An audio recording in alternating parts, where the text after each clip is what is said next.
Catholic News Roundup is brought to you in part by PewSitter.com, your online Catholic newspaper for the third millennium, CatholicMediaCoalition.org, in line with the Church, online with the world. And TheAmericanCatholic.com, politics and culture from a Catholic perspective.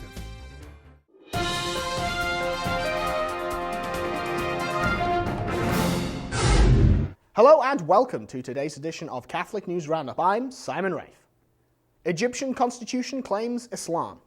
Thousands of Coptic Christians are demonstrating in downtown Cairo, demanding that Article 2 of the new Egyptian constitution be removed because it establishes Sharia law and an Islamic state. The article reads, quote, "Islam is the religion of the state. Arabic is its official language, and the principal source of legislation is Islamic jurisprudence," unquote. In the last 14 months, 6 Copts were killed in a drive-by shooting during a Christmas Eve Mass, and another 23 were killed when a bomb exploded at a Mass on New Year's Eve. Christians need not apply. As the political makeup of Egypt changes, the influence of Islamic law is growing, and future plans for government and law do not include Christians.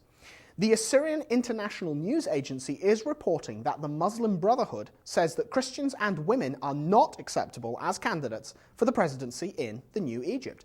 A leading figure in the Muslim Brotherhood says, quote, "Political parties have the right to nominate women or Copts for the presidency, but we find it unsuitable," unquote. In a recent poll of Egyptians, 61% say they are concerned about Islamic extremism, while 82% of the same citizens polled are in favor of Sharia law punishments, such as stoning for the crime of converting to Christianity. Obama aid driving abortion law in the Philippines. The speedy passage of a so-called family planning bill has been escalated, as the Obama administration is offering some $900 million in aid if it quickly becomes law. According to an article on the website Asia News, Catholic bishops have sent a letter to President Aquino saying they no longer wish to dialogue with the government because the new abortion and contraception-laden bill no longer contains agreed-upon pro-life changes. One Filipino senator says that the negotiations are a test of the Church's influence over President Aquino and his administration. In other words, the Catholic faith is no longer welcome as a measure of values in Filipino life. Stay with us, we'll be back in just a few seconds. Catholic News Roundup is brought to you in part by NewOxfordReview.org, the voice of Catholic Orthodoxy, in print and on the web, and RenewAmerica.com, expanding the influence of America's grassroots in the cause of freedom. CatholicUnderground.com, the podcast about our Catholic faith and new media. Court rejects commandments. Supreme Court judges have said no to revisiting the 2005 case regarding the public display of the Ten Commandments in a McCreary County, Kentucky courthouse. Activist legal organizations like the ACLU consider the ruling a victory, as it appears to be their goal to eliminate or trivialize any expression of belief in the public forum, particularly from Christian sources. One of the dissenting judges on the Supreme Court, Anton Scalia, says, "If religion in the public forum had to be entirely non-denominational, there could be no religion in the public forum at all.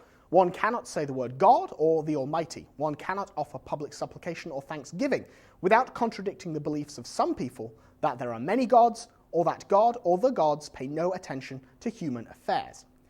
The ACLU of Kentucky is responsible for filing the case against the Ten Commandments display, which would have included copies of the Magna Carta, the Declaration of Independence, and the Bill of Rights.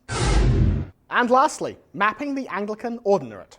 36 parishes in the United States and counting. And who is counting, you might ask? Well, the answer, oddly enough, is Google Maps. According to an article on the website Catholic.org, the well-known search engine and internet opportunists at Google are now counting the number of Anglican Catholic parishes worldwide, although they are still looking for help to do some of the counting from willing collaborators. Now, if you'd like to read more and perhaps check out the map and maybe help them count, just point your browser at the link right over here. I'm Simon Rafe. Thanks for tuning in. Be sure and tune in tomorrow for your daily dose of Catholic News Roundup right here on RealCatholicTV.com. And be sure to check out The Vortex today, where Michael Voris discusses Catholic zombies. Thanks for tuning in. Be sure and tell all of your friends about us. And as always, God bless.